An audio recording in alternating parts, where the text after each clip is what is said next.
Pizza તો બધા ખાતા જ હોય છે, પણ શું તમે ક્યારેય બાજરાના પીઝા ટ્રાય કર્યા છે?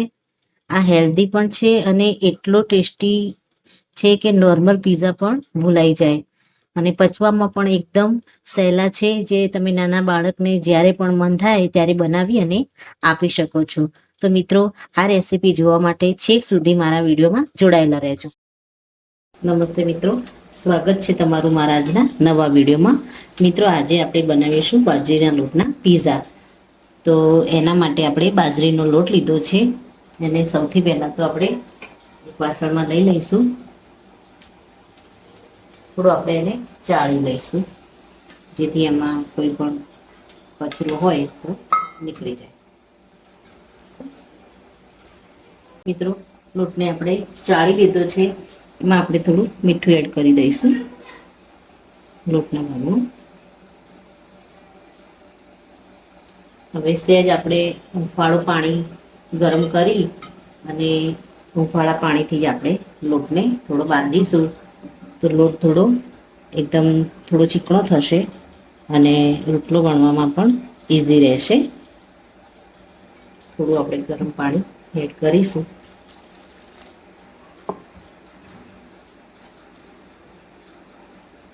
લોટને આપણે બાજરીનો રોટલો વણી શકીએ એ રીતનો આપણે લોટ થોડું થોડું પાણી એડ કરી અને તૈયાર કરી દઈશું. મિત્રો, લોટને આપણે એકદમ સારી રીતે મસળી અને તૈયાર કરવાનો છે.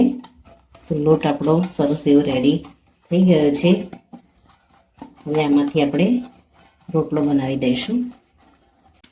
મિત્રો, લોટમાંથી આપણે એક મીડિયમ સાઈઝનો લુવો લીધો છે. એને થોડો લોટ લગાવી અને હળવા હાથેથી આપણે વણી લઈશું. મિત્રો, થોડો કોઈ પણ લોટ લગાવી અને તમે આ રીતે વણી દેવાનું. હળવા હાથે આપણે વેલણ ફેરવીશું. ગરમ પાણી આપણે એડ કર્યું છે, એટલે રોટલો છે એકદમ આસાનીથી વણાઈ જશે.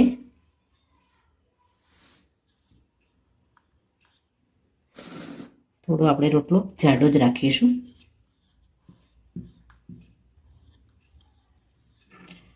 તમારે ઢાંકણું લઈ અને એનાથી જો ગોળ શેપ આપવો હોય તો તમે આપી શકો છો.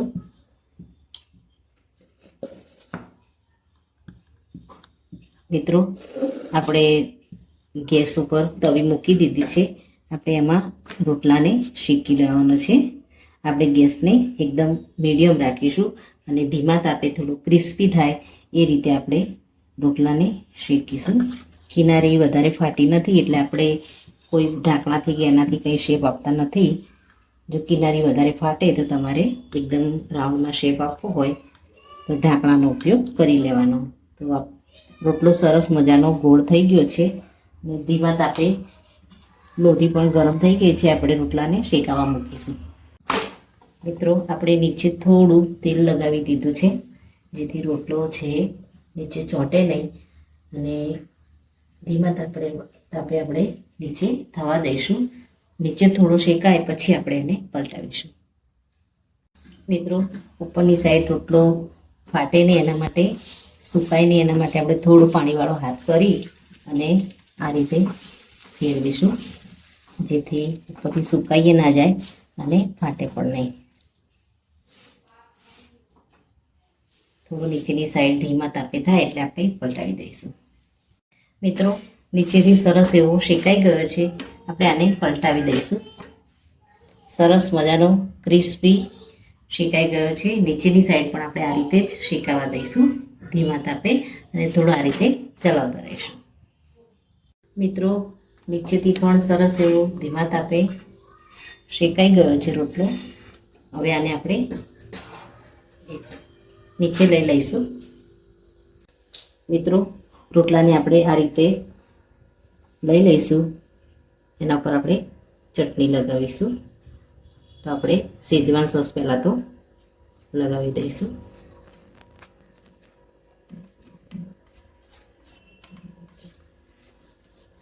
ત્યારબાદ રેડ ચીલી સોસ લગાવી દઈશું.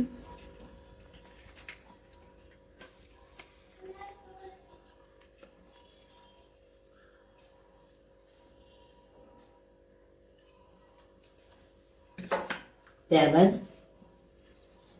ચારે બાજુ ફેરવી દઈશું. થોડું આપણે કેચઅપ લગાવી દઈશું.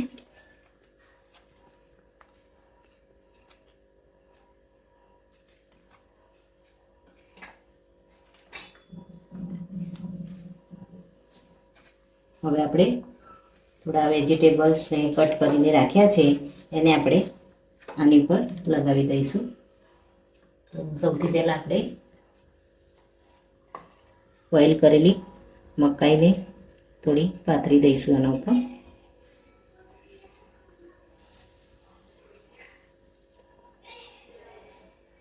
બધી સાઈડ આપણે થોડું થોડું. ત્યારબાદ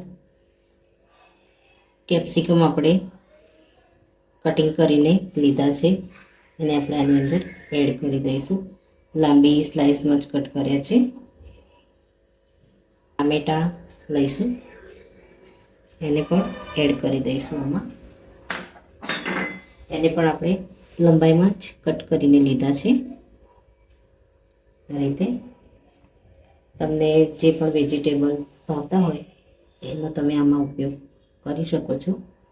થોડી આપણે ડુંગળીને સ્લાઇસમાં જ કાપીને રાખી છે આ રીતે. મિત્રો, ઉપરથી આપણે હવે ચીઝને છીણી અને એડ કરી દઈશું. તમારે આમાં પનીરનો ઉપયોગ કરવો હોય તો તમે પનીર પણ લઈ શકો છો. એ સિવાય તમારે કોબીજ લેવી હોય તો કોબીજનો પણ ઉપયોગ કરી શકો છો.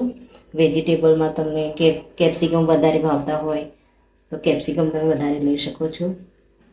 આપણે ચીઝ એડ કરી ઉપર બીજા પીઝાના મસાલા મૂકી દઈશું. સરસ એવું આપણે ચીઝ એડ કરી દીધું છે. પછી આપણે મિત્રો હવે ધીમા તાપે આપણે ધીમે રહી અને તવા ઉપર મૂકી દઈશું અને આને ઢાંકી અને સરસ એવું મેલ્ટ થવા દઈશું. મિત્રો, એકાદ મિનિટ પછી આપણે આને ચેક કરી લઈશું. તો સરસ એવી ચીઝ ઓગળી ગઈ છે. પીઝા એકદમ રેડી થઈ ગયા છે. ગેસને આપણે બંધ કરી અને આને આપણે બહાર લઈ લઈશું. મિત્રો, ગરમા ગરમ બાજરીના પીઝા એકદમ હેલ્ધી અને ટેસ્ટી રેડી છે. ઉપરથી આપણે ચીલી ફ્લેક્સ અને પીઝા સિઝનિંગ આપણે એડ કરી દઈશું. તો મિત્રો, તમે પણ બાળકોને સ્કૂલમાં આપતા હોય તો આ રીતે પીઝા બનાવી અને આપો તો એકદમ હેલ્ધી ઘરના બનાવેલા પીઝા કંઈ નુકસાન પણ નહીં કરે અને ખાવામાં પણ ખૂબ જ ટેસ્ટી લાગશે. તો મિત્રો, આ સાથે મારો વિડીયો પૂરો થાય છે. જો મારો આ વિડીયો તમને ગમ્યો હોય તો લાઈક, શેર અને સબસ્ક્રાઈબ કરવાનું ભૂલશો નહીં. અને કમેન્ટમાં જરૂરથી લખો કે મારી આ રેસીપી તમને કેવી લાગી. ફરી મળીએ નવા વિડીયો સાથે. ત્યાં સુધી આવજો. Thank you.